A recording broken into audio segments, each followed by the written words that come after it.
నమస్తే. ఈ రోజు మనతో ఉన్నారు సంగీత గారు, ప్రముఖ యాంకర్. నన్ను యాంకరింగ్ చేస్తున్నారు. I'm very happy. ఆమె ఏం అడుగుతారని నాకు భయంగా ఉందనుకున్నారా? అస్సలే భయం లేదు. నాకు ఏం అడిగినా చెప్పడానికి సిద్ధంగా ఉన్నాను. సంగీత గారు, మీరేం అడగాలనుకున్నారో అడగండి. Welcome to TFC media. మనతో పాటు ఉన్నారు కులపరెడ్డి సురేష్ బాబు గారు, వకాల్తానామా హీరో, అండ్ ఇద్దరికి కొత్తగా డైరెక్టర్ ఆల్సో. నమస్తే సార్. నమస్తే మేడం. ఎలా ఉన్నారు సార్? చాలా బాగున్నాను కాబట్టి మీ దగ్గర ఉన్నాను. Thank you sir. సార్, మీరు you are into lawyer profession. Yes, advocate. So ఇప్పుడు మీరు హీరోగా కూడా ఒక వకాల్తానామా అనే సినిమాను ఇంట్రడ్యూస్ అయ్యారు.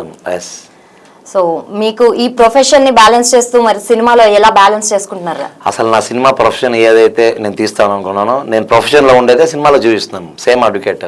సో బ్యాలెన్స్ చేయాల్సిన అవసరం లేదు. రెండు కళ్ళు ఎలా అయితే ఉంటుందో, రెండు కాళ్ళు ఎలా అయితే ఉంటుందో, ఒక ట్రైన్ వెళ్ళాలంటే రెండు పట్టాలు ఎలా ఉంటుందో, సేమ్ ఆ రెండు ఉన్నప్పుడే ట్రైన్ వెళ్తుంది. నాకు రెండు ఒకటే కాబట్టి హ్యాపీగా ఉన్నాను.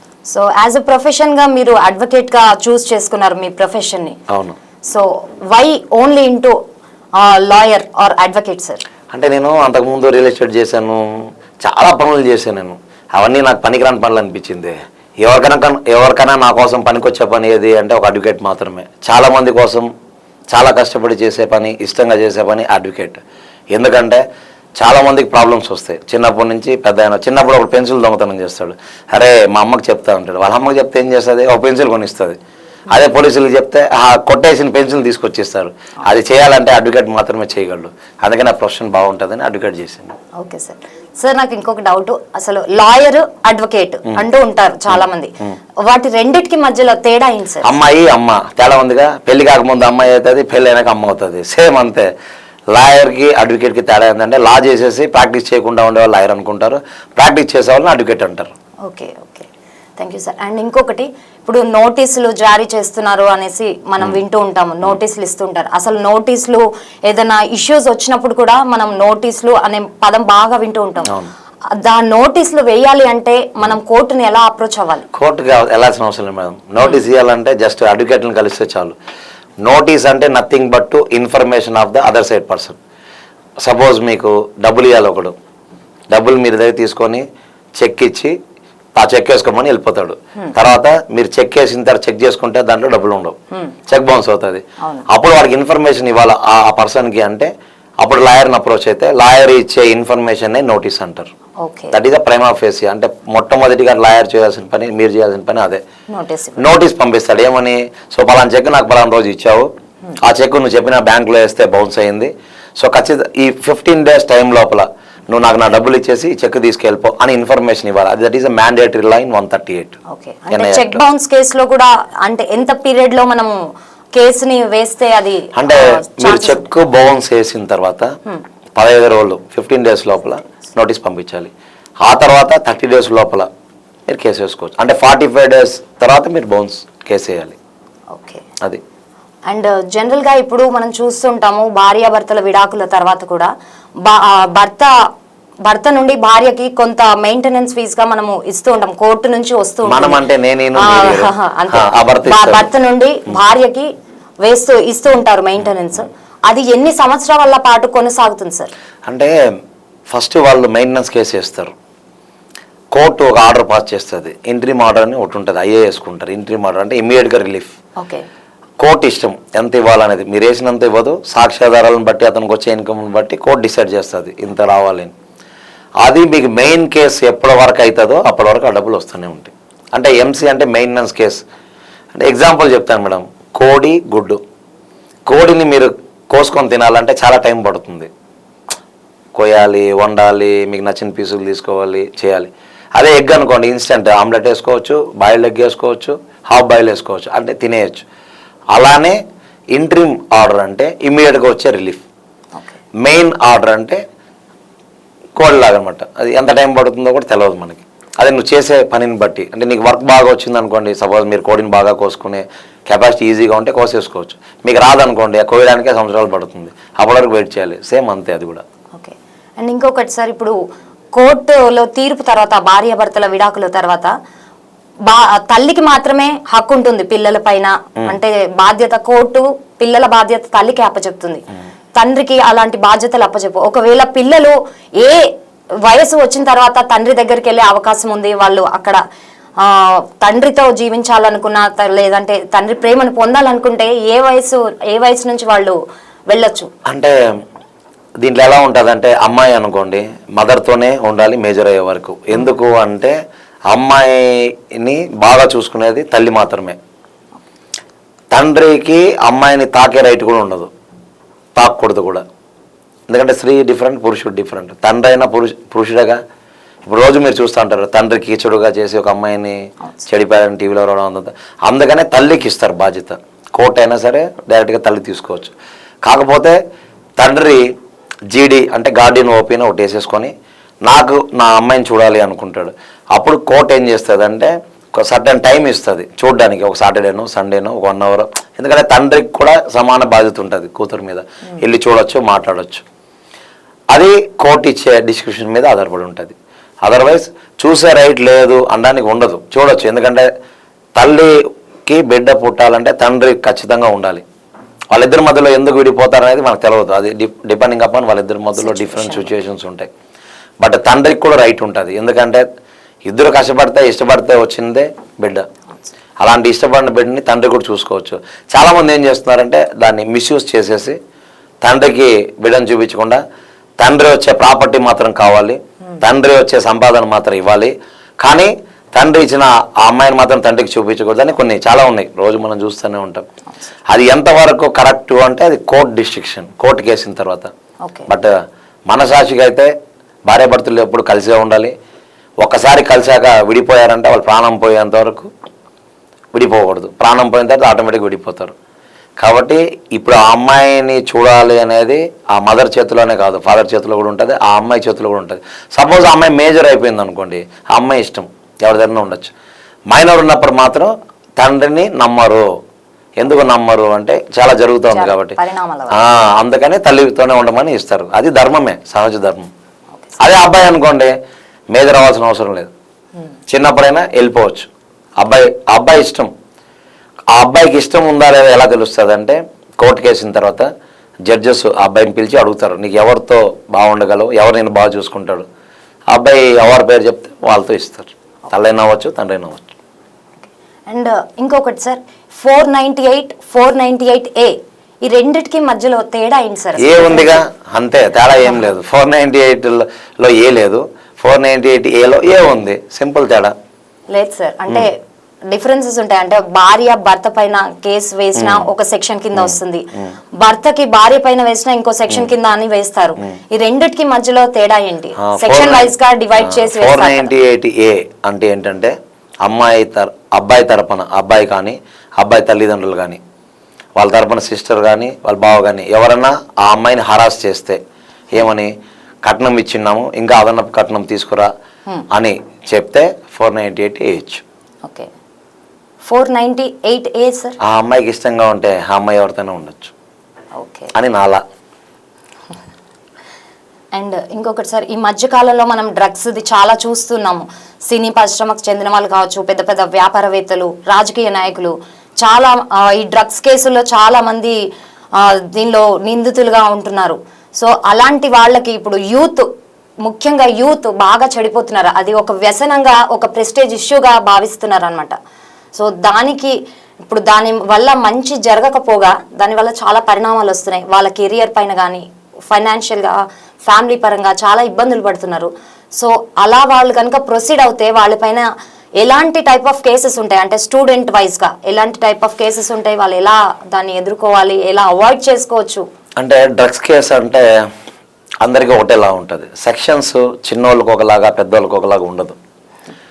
చిన్నోళ్ళకి కానీ తప్పు చేస్తే జూనియర్ జస్టిస్ అంటారు. అంటే మేజర్ కాకుండా ఉండే వాళ్ళకి శిక్షలే ఉండవు. వాళ్ళని తీసుకెళ్ళి ఒక హౌస్లో పెడతారు, వాళ్ళని మార్చడానికి జూనియల్స్ అని కొన్ని ఉంటాయి, దాంట్లో పెడతారు. మేజర్ అయిన వాళ్ళకి మాత్రం సెక్షన్స్ సేమ్ ఉంటాయి. మీరు అడిగిన ఈ డ్రగ్స్ కేసు ఏదైతే ఉందో లేటెస్ట్గా ఇప్పుడు టీవీలో కూడా మొన్న కూడా వచ్చింది డ్రగ్స్. దీంట్లో చాలామంది పట్టుకున్నారు. మత్తు పదార్థాలని డ్రగ్స్ అంటారు, మారక ద్రవ్యాలు అంటారు, అంటే ఒకలాగా అంటారు.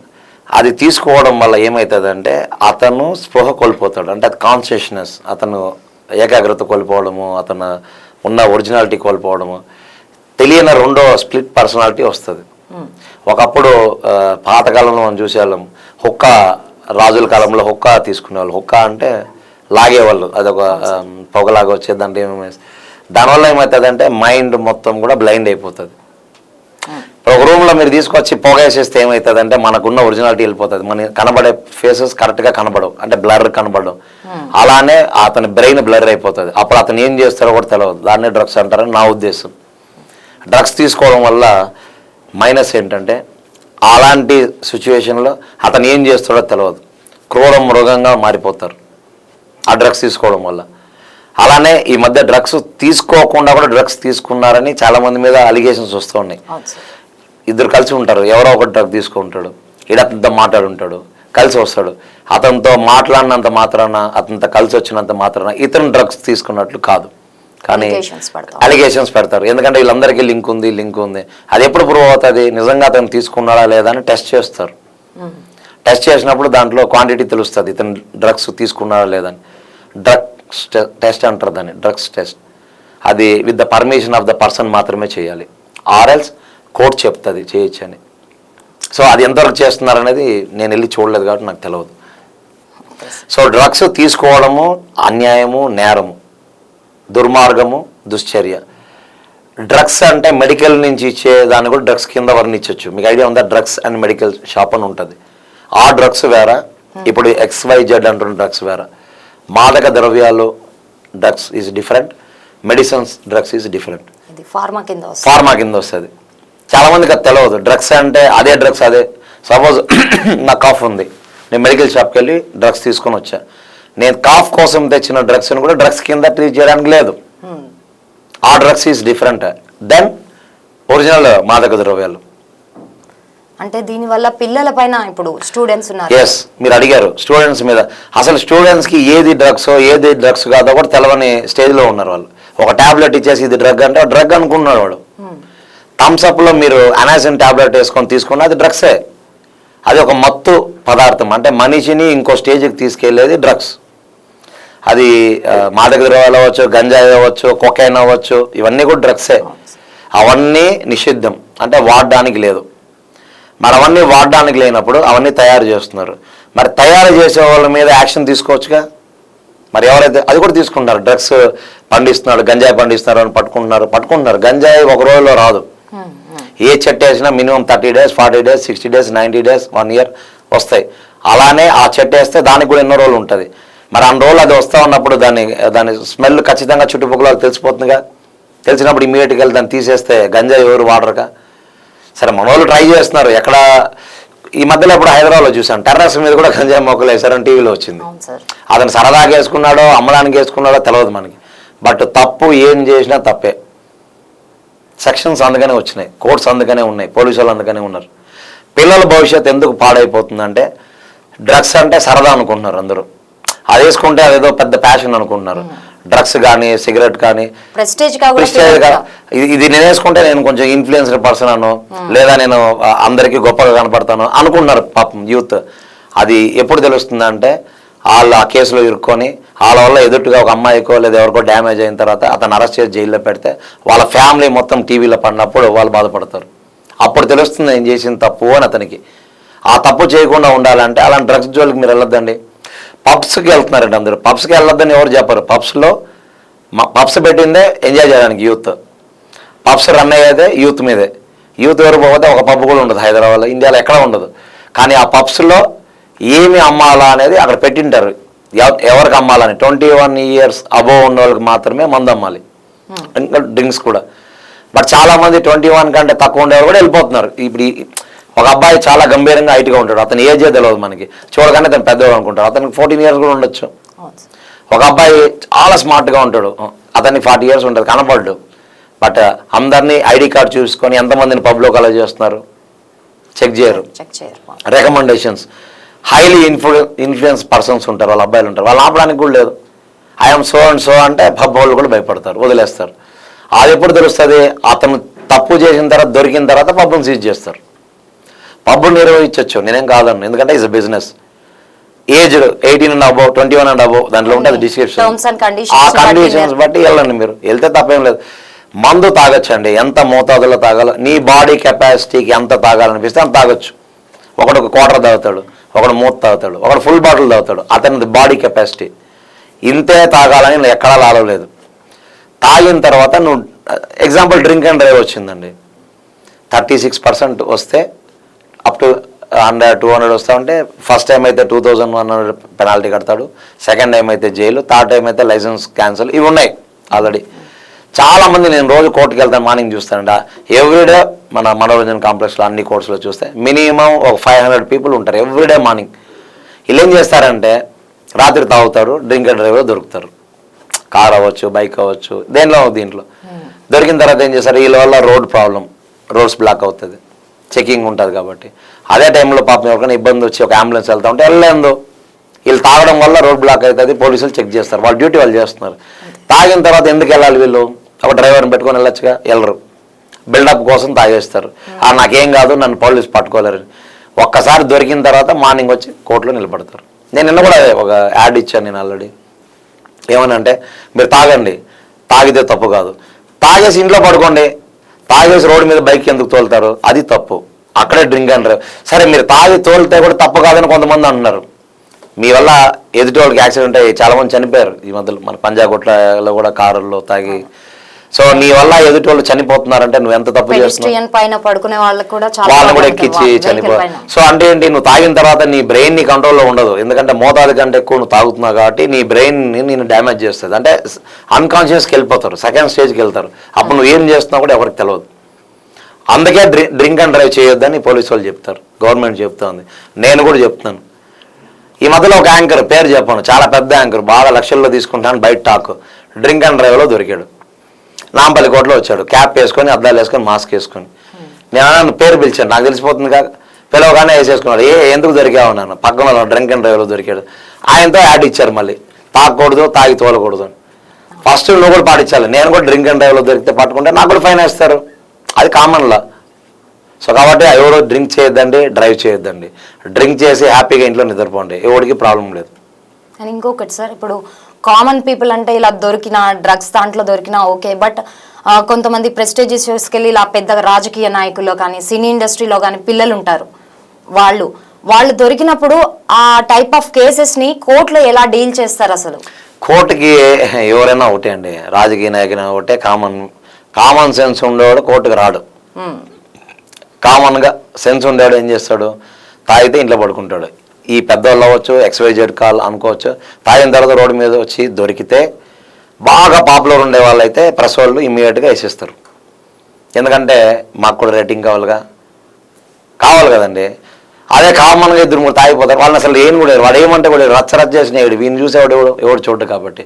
బట్ వాళ్ళిద్దరిని కోర్టులో జడ్జి గారు చూస్తారు, ఎంత తాగారు, బిల్ ఎంత వచ్చింది, ఎంత పెనాల్టీ వేయాలి. ఎవరికైనా ఒకటేలా అండి, కోటీశ్వరుడు కొడుకైనా అదేలా, కామన్ మ్యాన్ కొడుకైనా అదేలా. కాబట్టి కోటీశ్వరుడు కొడుకు దొరికినా ఫస్ట్ టైం దొరికితే 2100 ఫైన్ కట్టాలి, సెకండ్ టైం దొరికితే jail, licence cancel, third time దొరికితే జైలు. అది కోర్టు డిసిషన్. ఫస్ట్ టైం కూడా కోర్టు తలుచుకుంటే పంపించవచ్చు, ఇతను తాగింది ఎక్కువ మోతాదు ఉంది అనిపిస్తే ఫస్ట్ డే కూడా వేసేయచ్చు. సార్ ఇంకొకటి, డొమెస్టిక్ వైలెన్స్ గురించి చెప్తారా అసలు? డొమెస్టిక్ వైలెన్స్ అంటే ఏంటి అసలు? డొమెస్టిక్ వైలెన్స్ అంటే, డొమెస్టిక్ అంటే ఇంట్లో, కమర్షియల్ అంటే బయట. ఇంట్లో జరిగే వైలెన్స్ అంటే భార్యని భర్త హింస పెడితే దాన్ని డొమెస్టిక్ వైలెన్స్ అంటారు. ఒక భర్తని భార్య కూడా చేయొచ్చు, ఒక భార్యని భర్త కూడా చేయొచ్చు. కానీ భర్తను చేసే భార్య మీద ఎటువంటి కేసులు ఉండవు. ఈ మధ్యలో ఎప్పుడో 1-2 వేసినట్టున్నారు. అదే భార్యను చేస్తే భర్త మీద ఇమీడియట్గా వేసిస్తారు. ఎందుకంటే మేడం, జెంట్స్కి కెపాసిటీ ఎక్కువ ఉంటుంది, అంటే అతని బాడీకి కానీ బ్రెయిన్కి కానీ స్ట్రెంగ్త్ ఎక్కువ ఉంటుంది. గర్ల్కి అంత స్ట్రెంగ్త్ ఉండదు, లేడీకి. అతను ఏం చేశాడు, సపోజ్ భార్య ఏదో అడుగుతుంది, ఏదో తెచ్చిమని, భర్త ఏం చేశాడు, 4 పీకుతాడు పట్టి, అది కూడా వైలెన్సేగా. సినిమాకి తీసుకెళ్ళమంటారు, సినిమాకి తీసుకెళ్ళు, తిడతాడు, తిట్టడం కూడా వైలెన్సే, కొట్టడం కూడా వైలెన్సే. Domestic violence, DVC domestic violence case దాని మీదే ఇస్తారు. నాకు అది కావాలి, ఇది కావాలని భర్త అడిగితే భార్య ఇవ్వదు. వరకట్నం ఈజ్ డిఫరెంట్, అది వేరు. Domestic violence is different. Only internal గా dowry harassment is different, dowry harassment అంటే వరకట్నం తెమ్మని అడిగేది డిఫరెంట్. ఇది internal difference, family issues difference.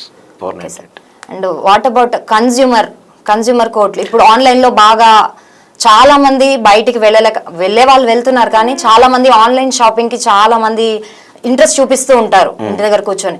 So కొన్ని డ్యామేజ్డ్ ప్రోడక్ట్స్ అలా వస్తూ ఉంటాయి. ఎవరిని అప్రోచ్ అవ్వాలో తెలీదు, అసలు ఎవరు థర్డ్ పార్టీయో తెలియదు దానిలో. మీరు ఇప్పుడు ఏ ఆన్లైన్ ద్వారా ఏ కంపెనీకి అయితే మీరు పేమెంట్ చేసి ఉంటారో, ఏ నెంబర్కి అయితే పేమెంట్ చేసి ఉంటారో, ఆ ఏదో ఒక ప్రోడక్ట్ కంపెనీ ప్రోడక్టే ఉంటుంది. సరే కంపెనీ కాకపోయినా ఒక పర్సన్కి మీరు పేమెంట్ కట్టింటే ఫోన్ నెంబర్ ఉంటుంది, ఆ నెంబర్ ఉంటుంది. మీకు ప్రోడక్ట్కి అయితే ఏదో ఒక పేరు ఉంటుంది కదా, XYZ. అదే కంపెనీ మీద మీరు కన్జ్యూమర్ కోర్టులో కేసు వేయచ్చు. డ్యామేజ్డ్ ప్రోడక్ట్ కానీ ఒకవేళ మీకు వస్తే, మీకు ఒకవేళ అతను రిటర్న్ తీసుకోకపోతే మీరు ఆ ప్రోడక్ట్ ని ఫోటో తీసి వీడియోగ్రాఫ్ తీసి ఫస్ట్ అతనికి పంపించాలి. సేమ్ ఏ నెంబర్లో అయితే మీరు ఆన్లైన్లో బుక్ చేశారో అదే దీనికి మీరు పంపించి నా ప్రాబ్లం ఇదే. అతను కానీ రెస్పాండ్ కాకపోతే ఆ ప్రూఫ్స్ అంతా తీసుకొని మీరు కన్జ్యూమర్ కోర్టులో కేసు వేయచ్చు. కన్జ్యూమర్ కోర్టులో కేసు వేస్తే ఖచ్చితంగా వాళ్ళకి నోటీస్ వెళ్తుంది. కంపెనీ ఎక్కడ ఉందో వాళ్ళ తరఫున ఒక లాయర్ని పెట్టుకోవాలి, ఫైట్ చేయాలి. అతను చేసిన తప్పని తెలిస్తే మీకు డ్యామేజ్ కూడా వస్తుంది, మనీ. నేను ఆ మధ్యలో అండి క్యాడ్బరీ కంపెనీ కేసు, ఆ మధ్యలో అంటే 2018-19 నేను 480 CC number 484 or something 2018 or 19 అది కరెక్ట్ కేసే. ఫస్ట్ కేసు వేసాను నేను. క్యాడ్బరీ చాక్లెట్ నా క్లయింట్ కొనుక్కొని మోర్ మెగా సూపర్ మార్కెట్లో కొన్నాడు. దాంట్లో ఏమైందంటే పురుగులు వచ్చినాయి. అతను వెళ్ళి అడిగితే అతను ప్రాపర్ రెస్పాన్స్ ఇవ్వలేదు. తర్వాత ఏమైంది, నాకు అప్రోచ్ చేయడు ఎవరి ద్వారానో. నేనేం చెప్పానంటే సరే కన్జ్యూమర్ కోర్టులో కేసు ఇద్దామని వేసి నోటీసెస్ పంపించాము, మెయిల్ ద్వారా అంతా పంపించాము. వాళ్ళు రెస్పాండ్ కాలేదు. తర్వాత ఏం చేస్తాం, మేము దాన్ని కన్జ్యూమర్ కోర్టులో కేసు వేస్తాం. కొన్ని రోజులు జరిగిన సంవత్సరాలు 10,000 రూపీస్ మోర్ వాళ్ళు కట్టారు. క్యాడ్బరీ కంపెనీ 30,000 కింద ఆర్డర్ పాస్ చేయించాను. చాక్లెట్ కాస్ట్ 40-80 ఉంది, కానీ అమౌంట్ ఎంత బ్యాక్ వచ్చింది. ఎవరైనా సరే కన్జ్యూమర్ లేకపోతే కంపెనీస్ లేవు. కంపెనీ బతుకుతుందే కన్జ్యూమర్స్ మీద. అలాంటి కంపెనీలు ఏం చేయాలి, కన్జ్యూమర్ యొక్క ప్రొటెక్షన్ చూడాలి. కన్జ్యూమర్కి డ్యామేజ్ అయినప్పుడు ఇమ్మీడియట్గా రెస్పాండ్ అవ్వాలి. సపోజ్ ఒక్కసారి ఒక బ్యాచ్, నాకు ఆ రోజు ఆ కేసు తెలిసింది, ఒక బ్యాచ్లో 10 లక్షల చాక్లెట్లు తయారవుతాయంట. ఒక బ్యాచ్ అంటారు దాన్ని. నేను కూడా షాక్ అయినాను. 10 లక్షల చాక్లెట్లలో ఒక చాక్లెట్ ప్రాబ్లం వచ్చినప్పుడు అతను పిలిచి అతను ఏం ప్రాబ్లం ఉందో కనుక్కొని దానికి రెమెడీ ఇచ్చేస్తే ప్రాబ్లం ఉండదుగా. 9,99,999 చాక్లెట్లు వాళ్ళు హ్యాపీగా తింటారు. ఈ ఒక చాక్లెట్ డ్యామేజ్ అతను కట్టకపోతే ఏమవుతుంది అంటే 10 lakhs చాక్లెట్స్ కొనే వాళ్ళు కూడా భయపడతారు, కొనరు, రెప్యుటేషన్ పోతుంది. ఈ కంపెనీస్కి అది తెలిసి, ఈ కంపెనీసే కాదు ఏ కంపెనీ అయినా కన్జ్యూమరే దేవుడు. కన్జ్యూమర్ ఒకసారి తీసుకున్న తర్వాత అది బాగాలేదని తెలిస్తే ఇమ్మీడియట్గా సర్వీస్ చేసి రిటర్న్ చేస్తే కంపెనీ బాగుంటుంది, కన్జ్యూమర్స్ బాగుంటారు.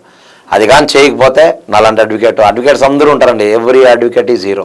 And penalty and any rules అంటే వాళ్ళకి ఇంకేమైనా వాళ్ళు కోర్ట్ నుంచి నోటీస్ లాగా కానీ వాళ్ళని అబ్జర్వేషన్ లో పెట్టడం కానీ ఆ కంపెనీ తరఫు నుంచి అట్లా ఉండదండి. కోర్ట్స్ అవన్నీ చేసేదానికి కోర్ట్స్ టైం ఉండదు. కోర్టు యొక్క డ్యూటీ ఏంటంటే ఈ విషయంలో కన్జ్యూమర్, సపోజ్ మీరు ఒక కన్జ్యూమ్ చేశారండి ఒక ప్రోడక్ట్, ఎక్స్ ప్రోడక్ట్ కన్జ్యూమ్ చేశారు, అది మీకు బాగాలేదు అనిపించింది, మీరు వాళ్ళకి రిటర్న్ చేసేసి సేమ్ మెయిల్ పెట్టి సార్ ఇది బాగాలేదు, మీరు చెప్పినవన్నీ దీంట్లో లేవు కాబట్టి ఇది రిప్లేస్ చేయండి అని అడగచ్చు. ఒకటి వాళ్ళు రిప్లేస్ చేయొచ్చు. రిప్లేస్ చేయకపోతే మీ అమౌంట్ ఇచ్చేసినా మీరు తీసేసుకుంటారు, టైం వేస్ట్ అయినా.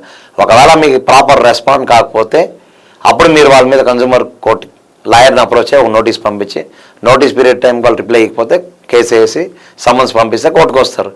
కోర్టు వెళ్ళి అవన్నీ చేయదు, కోర్టు డ్యూటీ కాదు. మ్యాక్స్ పీరియడ్ ఎంత ఉంటుంది సార్ ఒకవేళ మనం కేసు వేసినా కూడా మనకి? అంటే డిపెండింగ్ అపాన్ కోర్ట్స్ టైం అండి. సపోజ్ ప్రోడక్ట్ ని బట్టి ఉంటుందా లేకపోతే? ప్రోడక్ట్ బట్టి ఉండదు, కోర్ట్ టైం బట్టి ఉంటుంది, మీరు ఇచ్చే సాక్ష్యాలు బట్టి ఉంటుంది, అదర్ సైడ్ కౌన్సిల్ తీసుకునే డేట్స్ బట్టి ఉంటుంది. అది ఇన్ని రోజులని స్పెసిఫిక్గా చెప్పలేము మనం. ఇంతవరకు ఏ కేసు కూడా ఇన్ని రోజులు చేస్తామని చేసినవి ఏవీ లేవు. సంవత్సరాలు పట్టచ్చు, కొన్ని నెలల్లో అయిపోవచ్చు. సపోజ్ మీరు తీసుకెళ్ళిన ఎవిడెన్స్ స్ట్రాంగ్గా ఉండి మీకు ఫేవర్ అయ్యండి, ఫాస్ట్గా కానీ మీ అడ్వకేట్ దగ్గరుండి క్లోజ్ చేస్తే 3 monthsలో కూడా అయిపోతుంది. 6 months అవ్వచ్చు, 9 months అవ్వచ్చు, 1 year అవ్వచ్చు, 10 years కేసెస్ కూడా ఉన్నాయి. అంటే కేసెస్ ఏమవుతుందంటే ప్రాపర్ టైంకి అడ్వకేట్ రాకపోవచ్చు, ప్రాపర్ టైంకి మీరు ఏదైతే ఉన్నారో కన్జ్యూమర్ మీరు వచ్చి ప్రాపర్గా డాక్యుమెంట్స్ ఇవ్వకపోవచ్చు, ఎవిడెన్స్ ఇవ్వకపోవచ్చు, దానివల్ల డిలే అవ్వచ్చు. సపోజ్ మీరు ఇచ్చిన రోజు జడ్జి గారు ఆబ్సెంట్ అవ్వచ్చు, ఇంకో రోజు కోర్టు హాలిడే డిక్లేర్ చేయొచ్చు సడన్గా. అంటే ఇలాంటివి జరుగుతూ ఉంటాయి, దానివల్ల డిలే అవుతూ ఉంటుంది. అండ్ ఇంకొకటి సార్, ఇప్పుడు ఆన్లైన్ షాపింగ్ లాగానే బ్యాంక్స్ కూడా లోన్స్ ఇస్తామంటూ స్టూడెంట్స్ కానీ చాలా మంది ఆన్లైన్లో బ్యాంక్ లోన్స్ తీసుకుంటా ఉంటారు. అవి క్లియర్ చేసినప్పటికీ కూడా చాలా మందికి హరాస్మెంట్ కాల్స్ వస్తూ ఉన్నాయి.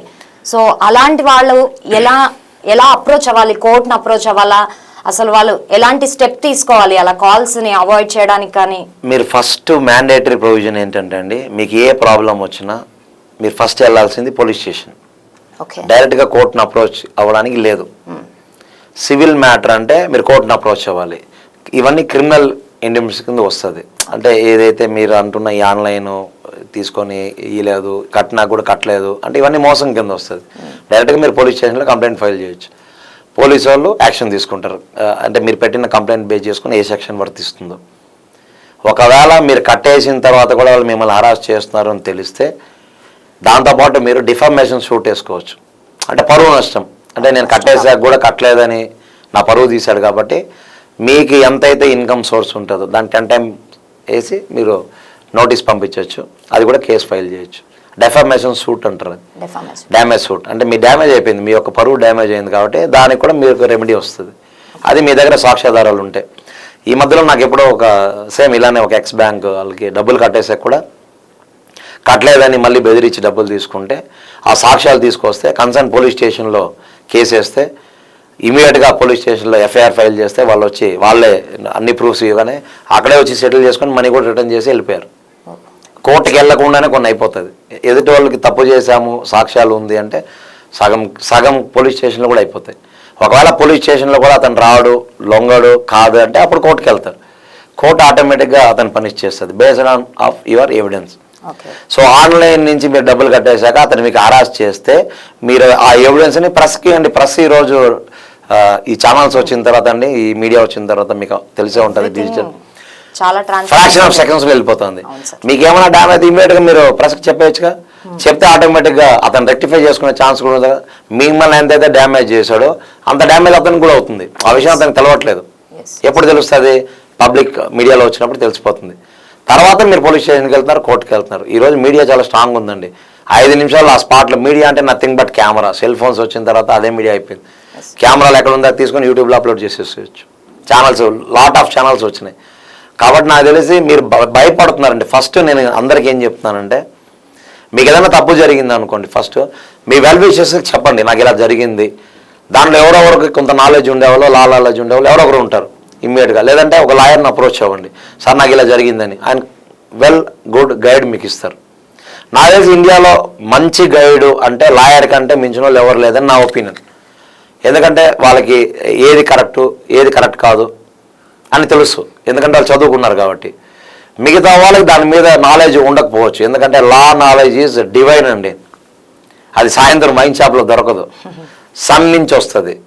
అది చదువుకున్నారు కాబట్టి లా ఈజ్ ఎ ఓషన్. కాబట్టి మీకు ఏ డౌట్ ఉన్నా అప్రోచ్ యువర్ నియర్ లాయర్. ఎవరి అడ్వకేట్ మీ ఇంట్లో ఉండాలండి.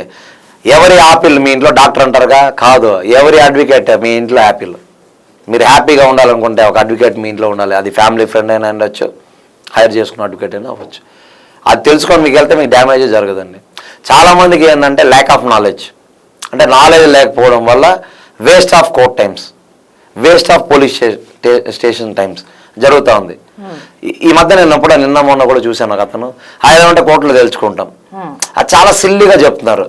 మీరు తప్పుడు కేసు వేసి కోర్టుకు వస్తే మీ కేసు తప్పు అని తెలిస్తే అడ్వకేట్స్ కానీ జడ్జెస్ కానీ తర్వాత మీ మీద డిఫామేషన్ సూట్ వేసి మీ దగ్గర వసూలు చేసే అమౌంట్ చాలా హెవీగా ఉంటుంది. దాంతోపాటు అంటే నేనేమంటానండి, ఒకే రోజులో అన్ని మార్పులు రావు. ఒకవేళ మీరు వేసిన కేసు తప్పుడు కేసు అని తెలితే పనిష్మెంట్ స్ట్రాంగ్గా ఉండాలండి. అలాంటివి కానీ వస్తే తప్పుడు కేసులు వేయరు. ఒకప్పట్లో పెద్ద మనుషులు ఉండేవాళ్ళు ఊర్లో. అప్పుడు ఏం చేసేవాళ్ళు, ఏదైనా తప్పు జరిగితే ఇద్దరు కూర్చొని సెటిల్ చేసి న్యాయం చేసేవాళ్ళు. ఇప్పుడు ఆ పెద్ద మనుషుల వ్యవస్థ మొత్తం పోయింది. ప్రతి పెద్ద మనిషి ఎంత వస్తే అంత దోచేస్తున్నాడు, ఇప్పుడు దాచేస్తున్నాడు, దొరికిపోతున్నాడు, జైలుకి పోతున్నాడు. అందుకనే పోలీస్ స్టేషన్లు కోర్టులు స్ట్రాంగ్ అయినాయి. ఇప్పుడు ఎవ్రీడే పోలీస్ స్టేషన్ మీరు వెళ్ళి చూడండి, మినిమం 100 people ఉంటారు.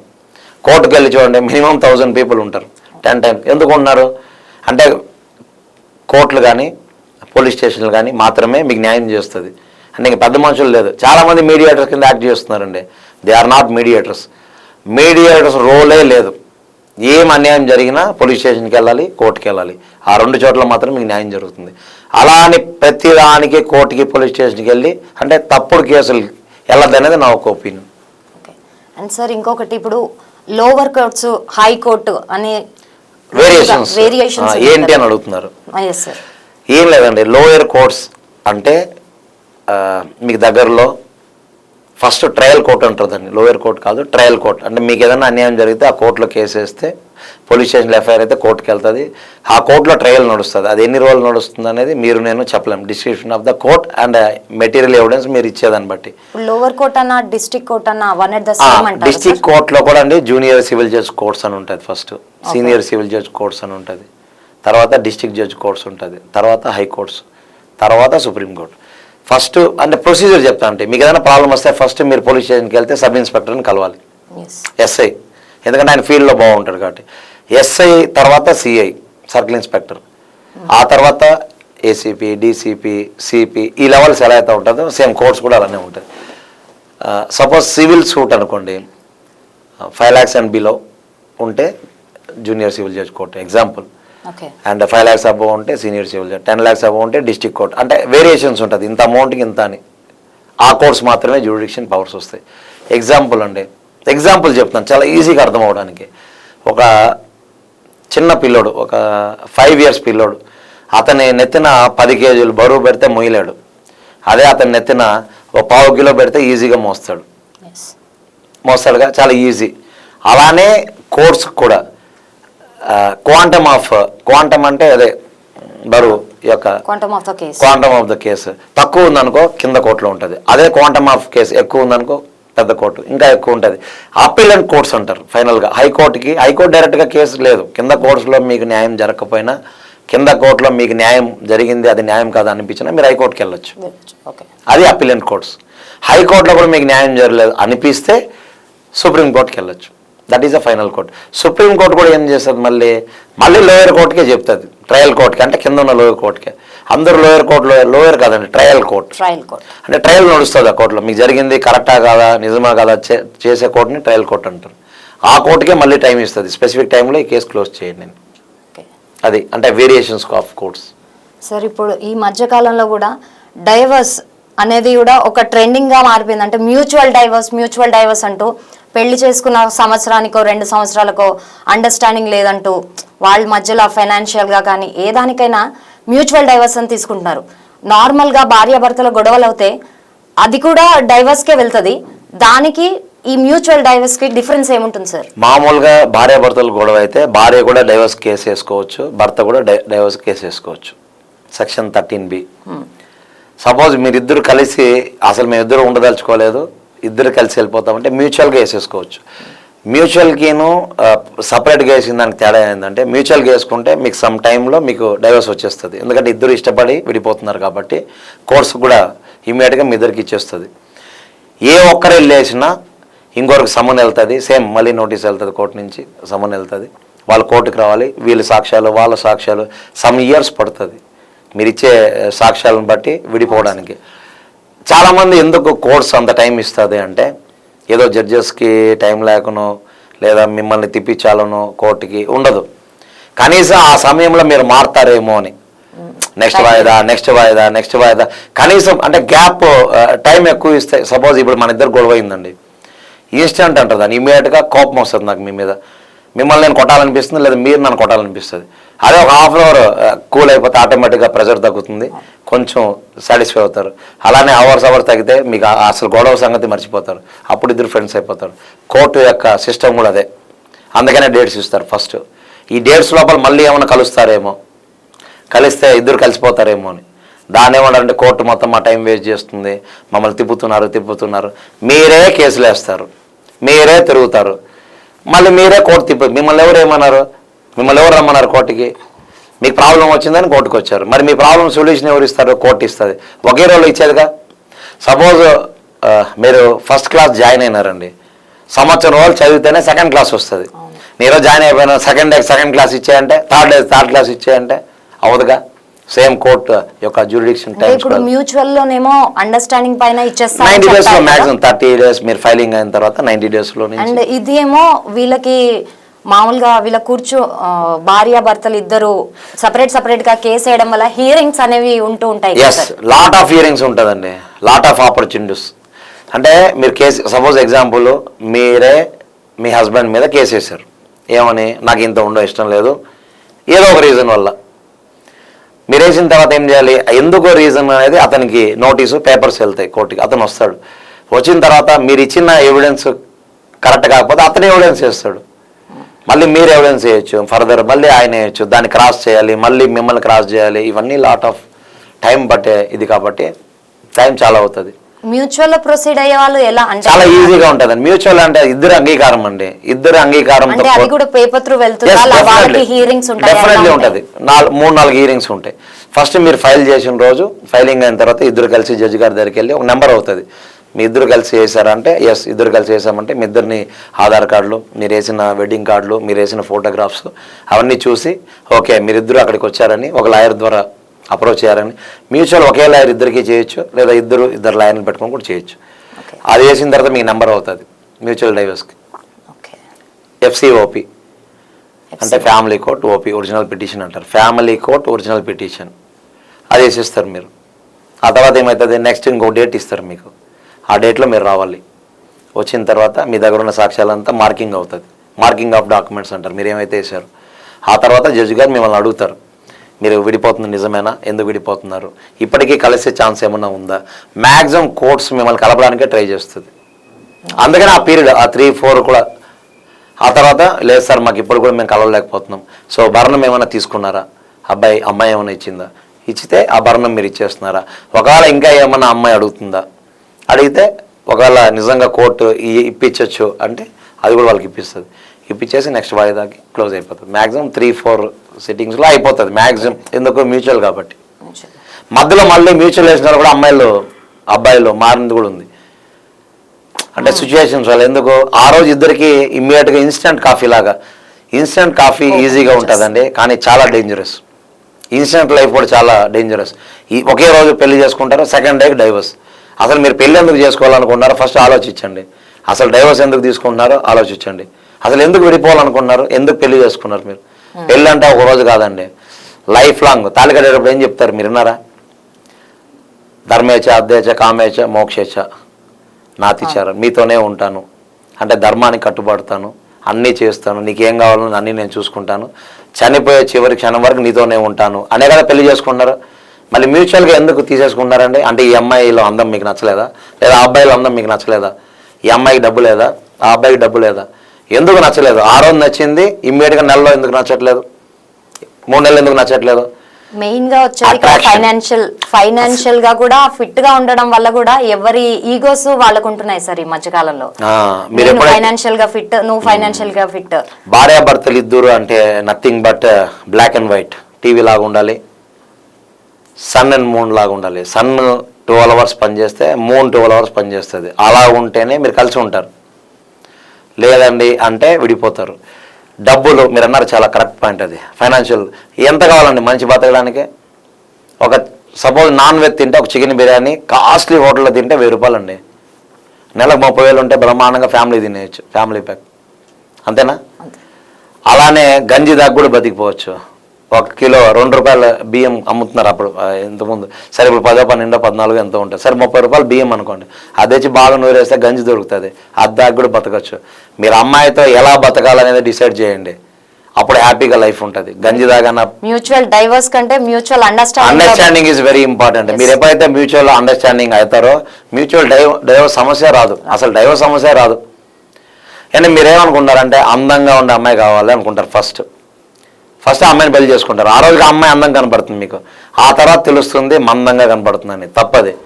ఆ అమ్మాయి కంటే ఇంకో అమ్మాయి ఎంతమంది అందం కనపడతారండి. మీరు అందంగా చూడండి, మీ పెళ్లి చేసుకున్న అమ్మాయిలోనే అందాన్ని చూడండి. మీరు మీ కళ్ళను డిజైన్ చేసుకోండి, అదే అందం అంటే. మీ మనసును సెట్ చేసుకోండి, మీ మైండ్ సెట్ చేసుకోండి, అప్పుడే మీ ఇద్దరు బాగుంటారు. కనపడడం అన్నీ బాగుంటుందండి, అన్నీ మనకు దొరకవు. అందరూ అంటారు ఎగ్జాంపుల్ ఐశ్వర్య బాగుంటుంది, ఐశ్వర్య బాగుంది కాబట్టి అమితాబ్ బచ్చన్ అబ్బాయి చేసుకున్నాడు అభిషేక్ బచ్చన్. మరి అదే ఐశ్వర్య నువ్వు చేసుకోవాలంటే ఐశ్వర్య ఎక్కడ ఉందో అక్కడికి నువ్వు వెళ్ళాలి. వెళ్ళలేవుగా, నీకు ఏ అమ్మాయి అందం కనపడితే ఆ అమ్మాయి ఐశ్వర్య అనుకుంటున్నావు, మరి చేసుకుంటున్నావుగా. మరి ఆ అమ్మాయిని ఐశ్వర్యలాగా ఫీల్ అవ్వాలి చచ్చేవారికి, అది ఫీల్ అవ్వరు. మనిషికి కామం కళల్లో కనబడుతుందండి, అందుకనే ఇంకో అమ్మాయి కావాలనిపిస్తుంది. కామం కళల్లో కాకుండా మనసులో తోసేయండి, ఈ అమ్మాయి నా వైఫ్ అనిపిస్తుంది, లైఫ్ అనిపిస్తుంది. డేంజర్ అంటే ఆ అమ్మాయి నైఫ్ అవుతుంది. అందుకనే అమ్మాయిలతో ఆడుకోవద్దండి, అమ్మాయిలు వాడుకోవాలని ట్రై చేయొద్దండి. అమ్మాయిలు మనసు గెలుచుకోండి, ఆ అమ్మాయితోనే ఉండండి, అప్పుడే మీరు బాగుంటారు. ఇలాంటి డైవర్సులు ఇలాంటివంతా రావు. మీరు ఒక అమ్మాయితో ఉండాలనుకుంటే ఫస్టే ఫిక్స్ అవ్వండి, ఈ అమ్మాయితో నేను ఉండాలి. ఇప్పుడు డేటింగ్స్ అని వచ్చిందండి, మర్చిపోయాను చెప్పడం కొత్తగా, తెలుసా మీకు ఆ విషయం? పెళ్లి కంటే ముందు నెల రోజులు సరదాగా మీ ఇద్దరు కలిసి రావచ్చు. లివింగ్ రిలేషన్ కూడా అది ఎందుకు వచ్చిందంటే అండి, పెళ్లి కంటే ముందు మీ ఇద్దరు అండర్స్టాండింగ్ అయిపోతే, పెళ్లి అంటే నథింగ్ బట్ ఒక బంధం అండి. నేను తింటూ ఉంటాను, లైఫ్ లాంగ్ ఉండాలనుకుంటున్నాను. మరి లైఫ్ లాంగ్ ఉండాలనుకుంటే కొన్ని రోజులు అంతా ఉంటే నీకు అడ్జస్ట్ అయితే, నాతో ఒక అమ్మాయి ఒకరోజు 24 hours ఉంటే లైఫ్ లాంగ్ నాతో అమ్మాయి ఉండిపోతుందండి. తెలుసా, మా వైఫ్ 24 years దగ్గర ఇప్పుడు నాతోనే ఉంది. నేను అమ్మాయిని వదలలేను, ఆ అమ్మాయి నన్ను వదలలేదు. ఫైట్ అనేది ఇద్దరి మధ్యలో ఉంటుందండి.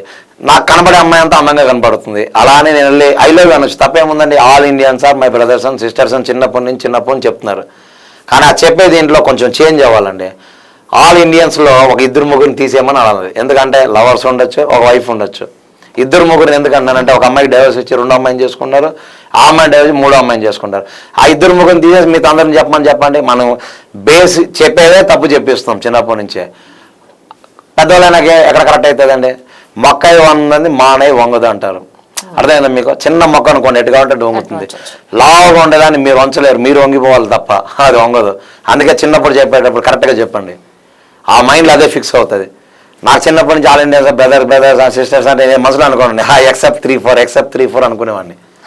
అరే అలా అనుకున్నప్పుడు నీ మైండ్ నీకు సెట్ అవుతుంది, హ్యాపీగా లివింగ్లో ఉండొచ్చు. నీకు నచ్చిన అమ్మాయితో ఉండండి, అలానే వచ్చిన అమ్మాయితో వెళ్ళిపోండి.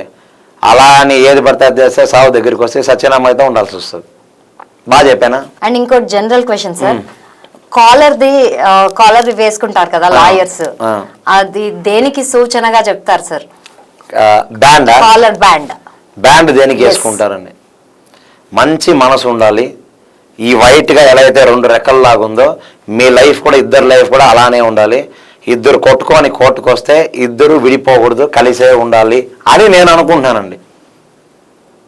అలానే ఉండాలని సూచిస్తుంది నేను అనుకుంటున్నాను. బట్ లా సింబాలిక్ గా అంటే ఒక లాయర్ కి పర్టికులర్ గా పెడతారు కదా, దేనికి సింబాలిక్ గా అని? మనం మనిషి యొక్క మైండ్ ఇవన్నీ నాకు తెలుసు అనుకోవడం భ్రమ. Everyday learning. మనం సముద్రంలో ఉన్నాం, సముద్రంలో పోతా ఉంటే వెనకాల తిరిగి చూసుకుంటే అది మనకు కొత్తగానే కనిపిస్తుంది, కానీ అది అసలు మనకు తెలియదు. నిజంగా మీరు అడిగిన క్వశ్చన్కి ఇప్పటికీ నాకు ఆన్సర్ చదివాను కానీ మర్చిపోయాను. మీరు లాట్ ఆఫ్ క్వశ్చన్స్ అడిగి నన్ను కన్ఫ్యూజ్ చేసి అది మర్చిపోయాను. మళ్ళీ నేను చూసుకొని మీకు చెప్తాను. జనరల్ గా క్వశ్చన్స్ వేసాను. మనం ప్రెస్ వాళ్ళు వేస్తే చాలా జనరల్గా ఉండవు, మొత్తం ఇడ్లీలు తిన్నట్లు మీరు మా కిడ్నీలు తింటారు. అర్థమైందా? ఈజీగా ఇడ్లీలు తిన్నంత ఈజీగా కిడ్నీలు తినేస్తారు. లేదు సార్, యాంకర్స్ అలాంటిది ఏం లేదు సార్. మీరు చాలా క్వాలిఫైడ్ అండ్ హైకోర్టు జడ్జ్ కాబట్టి. High court advocate madam, high court advocate sir.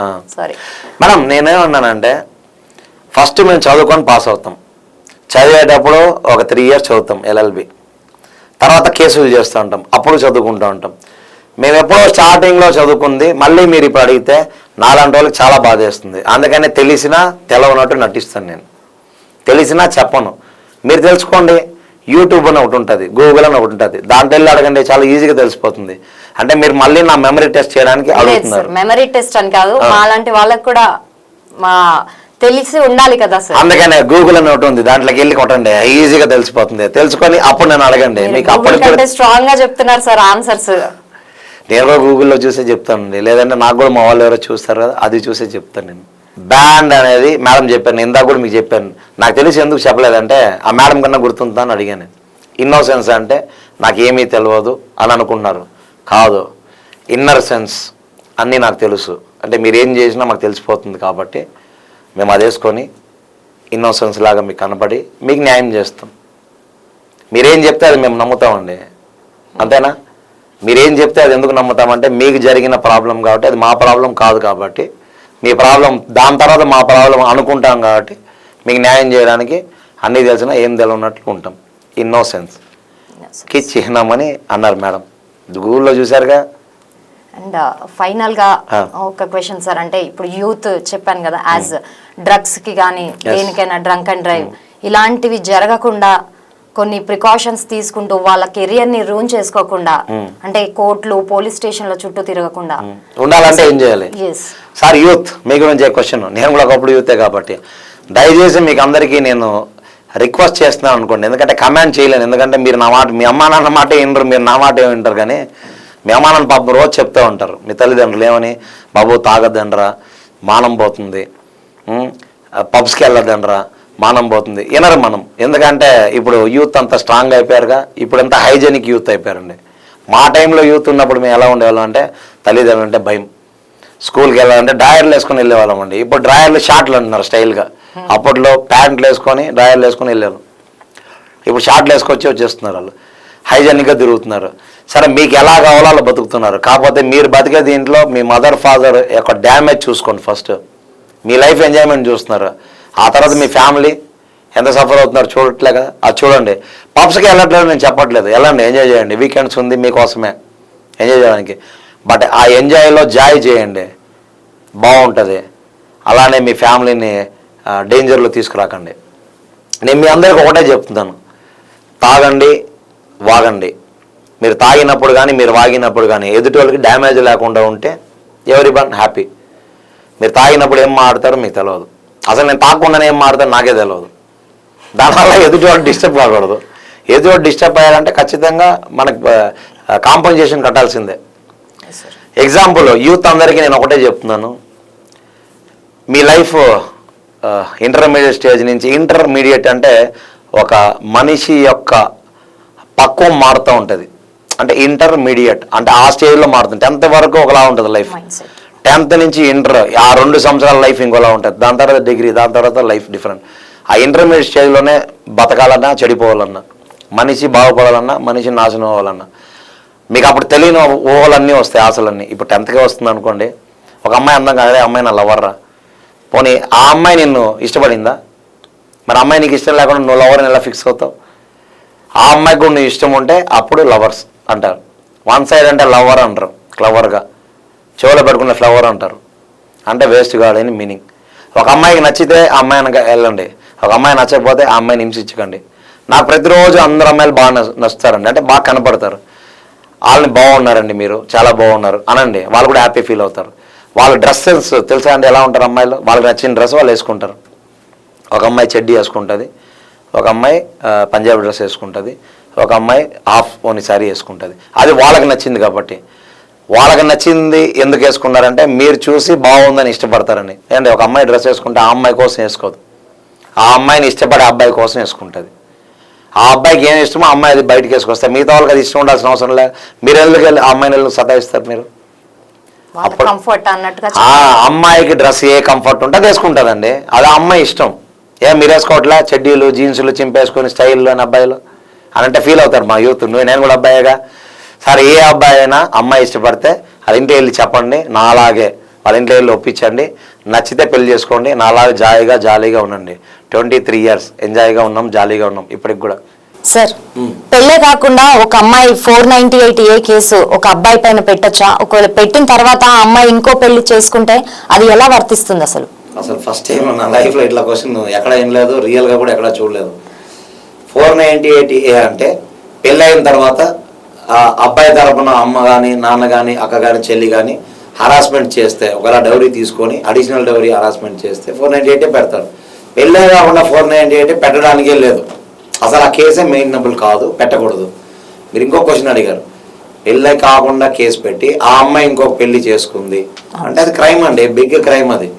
ఒకవేళ అజ్యూమ్ దట్ ఆ అమ్మాయి పెళ్లి అయిందనే కదా 498 పెట్టింది, ఆ తర్వాత ఇంకో పెళ్లి, మరి డైవర్స్ తీసుకోవాలిగా. అమ్మాయి తీసుకుందా? డైవర్స్ తీసుకోకుండా ఇంకొకరిని మోసం చేసింది, అది చీటింగ్ కిందకు వస్తుంది. ఆ అమ్మాయి మీద చీటింగ్ కేసు పెట్టచ్చు. ఇప్పుడు అబ్బాయి తరఫు నుంచి ఎలా ప్రొసీడ్ అవ్వచ్చు అంటారు? ఏ అబ్బాయి పెళ్లి కాకుండా ఇప్పుడు కేసు ఏ అమ్మాయి అయితే పెట్టిందో ఆ అబ్బాయి పైన, ఆ అబ్బాయి ఎలా ప్రొసీడ్ అవ్వచ్చు? మరి ఆ అబ్బాయి ఇప్పుడు ఇమీడియట్ గా కన్సర్న్ పోలీస్ స్టేషన్ కి వెళ్ళి ఆ అబ్బాయి ఎక్కడ ఉంటే అక్కడ ఏరియాలో చీటింగ్ కేసు పెట్టచ్చు. ఫస్ట్ ఆ అమ్మాయి మీద చీట్ చేసింది అని, తర్వాత తప్పుడు కేసు వేసింది ఇంకో కేసు కూడా పెట్టచ్చు. అదే ఒకే కేసులో 2 సెక్షన్స్ వస్తాయి. ఏమనంటే నాతో పెళ్లి కాకుండా పెళ్లి అయిపోయిందని చెప్పి నా మీద ఒక కేసు వేసి ఆ కేసు పెండింగ్గా ఉండగానే ఇంకొకరిని పెళ్లి చేసుకుంది. ఆ అమ్మాయి ఇంకో పెళ్లి చేసుకోవాలంటే ఫస్ట్ ఒకవేళ అజ్యూమ్ దట్ పెళ్లి అంటే డైవర్స్ తీసుకోవాలి. మరి డైవర్స్ తీసుకోకుండా ఇంకొకరిని మోసం చేసిందిగా. అంటే ఈయన పెళ్ళే కాలేదు, ఒక మోసం. ఆయనతో పెళ్లి చేసుకుంది. ఒకవేళ ఇప్పుడు ఈ అబ్బాయి కేసు పెడితే ఆ అమ్మాయి కాన్సిక్వెన్సెస్ చాలా సివియర్గా ఉంటుంది. ఎందుకంటే ఇలాంటి అమ్మాయిలు సమాజంలో ఉండకూడదు. ఇలాంటి అమ్మాయిల వల్ల చాలా మంది అబ్బాయిలు బలైపోతున్నారు. ఇప్పుడు మీరు చెప్పిన కాన్సిక్వెన్సెస్ ఆ అబ్బాయి లైఫ్ పోయిందిగా. ఇప్పుడు ఆ అబ్బాయి లైఫ్లో ఇంకో పెళ్లి చేసుకోలేడుగా. ఇట్లా పెళ్ళి కాలేదు, ఇంకో పెళ్ళి కాదు. మరి అబ్బాయికి ఎంత డ్యామేజ్ అయింది. ఆ అబ్బాయి డ్యామేజ్ సూట్ కూడా వేసుకోవచ్చు. ఇలాంటివి జరగవు. ఒకవేళ అలాంటిది ఉంటే నా దృష్టికి తీసుకొస్తే ఆ కేసు నేను హ్యాండిల్ చేసి అతనికి న్యాయం చేయిస్తాను. Okay, right sir. ఇంకొకటి, లాయర్స్ అంటేనే ఫీజులు అవి అని చాలా మంది భయపడి కేసుల జోలికి కూడా వెళ్ళరు. అసలు పోలీస్ స్టేషన్ వరకు కూడా వాళ్ళ ఇంటి సమస్యలు కానీ ఏవి తీసుకెళ్లరు. కానీ మీరు 1 రూపీకే కేసు డీల్ చేస్తారంట. దాని గురించి ఏదో మాకు కొంచెం చెప్తారా మా ప్రేక్షకులకి? మనం ఇంతకుముందు రాజశేఖర రెడ్డి గారు సీఎం గారు ఎక్స్ చనిపోయారు. ఆయన దేవనతులు అయినారు ముఖ్యమంత్రి. ఆయన 1 రూపాయికే డాక్టర్గా పనిచేశారని నేను సినిమాలోనే అక్కడ చూశాను. ఆయన చెప్పింది కూడా చూశాను. మరి ఆయన ఎవరిని అడిగారు ఈ క్వశ్చన్, 1 రూపాయికే వైద్యం మీరు ఎలా చేయగలరని? ఎవరో 1 రూపాయికి చేయలేరు మేడం, కానీ చేయొచ్చు. ఫీజు అనేది నేను పనిచేసేదానికి తీసుకునేది వృత్తి. నేను పనిచేసింది వాళ్ళ దగ్గర డబ్బు ఉందా లేదా అనేది అడుగుతాను. వాళ్ళ దగ్గర ఏమీ లేనప్పుడు ఫ్రీగా వస్తే పినాయిలు కూడా తాగేస్తారని సామెత ఉంది. పినాయిలు తాగేస్తే చచ్చిపోతారు. అలా ఫ్రీగా చేస్తే దానికి వాల్యూ ఉండదు. కాబట్టి 1 రూపాయి వాళ్ళ దగ్గర నేను తీసుకున్నాను. ఎందుకంటే నేను పని చేసుకున్నందుకు తీసుకోవాల్సింది కాబట్టి తీసుకున్నాను. ఎక్స్పెన్సెస్ వాళ్ళు పెట్టుకుంటారు. ఎక్స్పెన్సెస్ అంటే వకాలత్తు, దానికి పెట్టే వెల్ఫేర్ స్టాంపు, టైపింగ్ ఛార్జెస్ అవన్నీ వాళ్ళు పెట్టుకుంటారు. అవి యాక్చువల్స్ ఎంత ఉంటే అంతే పెట్టుకోమంటున్నాను. నేను మాత్రం నా ధర్మం 1 రూపాయి తీసుకొని వాళ్ళతో ఆర్గ్యుమెంట్ చేసి ఆ కేసు గెలిపించి వాళ్ళకి ఇస్తాను. అది అందరికీ ఉండదు. ఎవరికైతే లేదో పేదవాళ్ళు నిజంగా డబ్బు లేకుండా తప్పుడు కేసులు వాళ్ళ మీద పెట్టి ఎవరైతే ఉంటారో వాళ్ళ పక్కన నేను ఉండి అది చేస్తున్నాను. Okay sir. అండ్ ఇంకొకటి సార్, ఇప్పుడు వకాల్తానామా సినిమా ఇంకా రిలీజ్ కూడా కాలేదు. సో దాని గురించి ఇప్పుడు దాని విశేషాలు అవన్నీ మీరు మాతో పంచుకుంటారు. అసలు షూటింగ్ స్టార్ట్ కాలేదు మేడం. ట్రయల్ షూట్ జరుగుతూ ఉంది. షూటింగ్ కూడా సైమల్టేనియస్ గా జరుగుతుంది. అంటే నేను చేసినవన్నీ ఇప్పటివరకు ట్రయల్ షూట్స్. అంటే ఎలా ఉంటుంది, కెమెరాలు పెడితే ఎలా ఉంటుంది, పోలీస్ స్టేషన్ సెట్ చేస్తే ఎలా ఉంటుంది, కోర్ట్ సెట్ ఎలా ఉంటుంది, అలా చేస్తున్నాను. యాక్చువల్ షూటింగ్ ఫిబ్రవరి 14 మా అబ్బాయి ఇద్దరికి కొత్తగా ఓపెన్ అయింది. మార్చ్ 14 మా అబ్బాయి బర్త్డే. అదే రోజు సైమల్టేనియస్ గా 2 సినిమాలు జరుగుతూనే ఉంటాయి. 2 సైమల్టేనియస్ కంప్లీట్ చేసి 2 సైమల్టేనియస్ రిలీజ్ అయ్యాక నేను ప్లాన్ చేస్తాను. ఎందుకంటే ఒక సినిమాకి నేను హీరో, ఇంకో సినిమాకి నేను డైరెక్టర్. వకాలతునామా హీరో అన్నారు అండ్ ఇద్దరు కొత్తగా డైరెక్టర్ అన్నారు. మీరు ఇందాక అన్నారు వకాలతునామా హీరో అనేస్తున్నారు, రిలీజే కాలేదు. ఇంకా మనం హీరో అంటే ఏంటి మేడం? మేకప్ వేసుకొని క్యారవాన్లో కూర్చొని డైలాగులు కూడా రాకుండా బయటకు వచ్చి ఒక 2-3 డైలాగులు చెప్పేసి మళ్ళీ దాన్ని 2 రీషూట్లు టేకులు చేసేస్తే హీరోయిజం అనుకున్నారా? అందరూ అనుకున్నారు, కరెక్టే. ఎందుకంటే ఆ పెయిన్ వాళ్ళకి తెలుసు. కానీ నేను రియల్గా హీరో అని అన్నారు అందరూ. మీరే అన్నారు ఇందాక. నా దగ్గరకు వచ్చిన ప్రాబ్లమ్ని సొల్యూషన్ ఇస్తున్నాను మేడం. ఎవరైతే ప్రాబ్లమ్స్ ఉంటే ఆ ప్రాబ్లమ్ సాల్వ్ చేస్తారో వాళ్ళే హీరో. రీల్లో వాళ్ళ హీరోస్, రియల్లో నేను హీరో. అదే రీల్లో చూపిస్తున్నాను. అదే వకాలతునామా. అయితే తప్పకుండా ఎంటర్టైన్మెంట్ తో పాటు ఒక మెసేజ్ ని కూడా మేము ఈ సినిమా ద్వారా మేము పొందొచ్చు అనమాట. తప్పకుండా మేడం. సినిమా అంటేనే ఎంటర్టైన్మెంట్, మెసేజ్, ఆ 2 దీంట్లో ఉంటాయి. చూసిన తర్వాత చెప్పండి. నచ్చకపోతే నా మీద మీరు కేసు వేసుకోండి. మీరు అసలు దీనిలోకి వెళ్ళాలి అన్న ప్యాషన్ మీకు ఎప్పటి నుంచి వచ్చింది? నాకు ప్యాషన్ ఏం లేదండి, టైం పాస్ అంతే. సినిమా ఫీల్డ్ ఎవడు పడితే ప్యాషన్ అంటే సినిమా ఫీల్డ్కి ఎవడు రాడు. ప్యాషన్ అంటాడు. అంత ప్రొఫెషన్ కాదు, ప్యాషన్ కాదు. అంటే మనం దానిలో ఏముంది అని చూడటానికి వెళ్ళే సినిమా అనేది ఒక కళ అండి. ఒక కళ అంటే అందరికీ ఉంటుంది. నేను హీరో, ప్రతి ఒక్కడు హీరోనే, ప్రతి అమ్మాయి హీరోయినే. ఒక అమ్మాయిని ఎగ్జాంపుల్, నేను మా పక్కింట్లో ఒక అమ్మాయి ఉంటుంది, చిన్నప్పటి నుంచి చూశాను. నీ వయసు ఎంత అంటే 16 ఉంటుంది. ఓకే, ఒక 1 ఇయర్ తర్వాత కూడా 16 అంటుంది. 10 ఇయర్స్ తర్వాత కూడా 16 అంటుంది. అంటే ఆ అమ్మాయి ఫీలింగ్స్ అది. నువ్వు కూడా అలా ఫీల్ అవ్వచ్చుగా. ఫీల్ అవ్వడు. ఎందుకంటే అబ్బాయి మైండ్ అలా సెట్ చేసుకున్నారని మీరు అనుకున్నారు. ఏ అబ్బాయి అలా సెట్ చేసుకోవాలండి? ప్రతి అబ్బాయికి ఒక హీరోయిన్ కావాలి, ప్రతి అమ్మాయికి ఒక హీరో కావాలి. మనిషి పుట్టిన తర్వాత ప్రకృతి ధర్మం కొన్ని ఉంటాయండి. సహజ ధర్మం, ప్రకృతి ధర్మం. పెళ్ళి చేసుకోవాలి, పిల్లల్ని కనాలి, చచ్చిపోవాలి.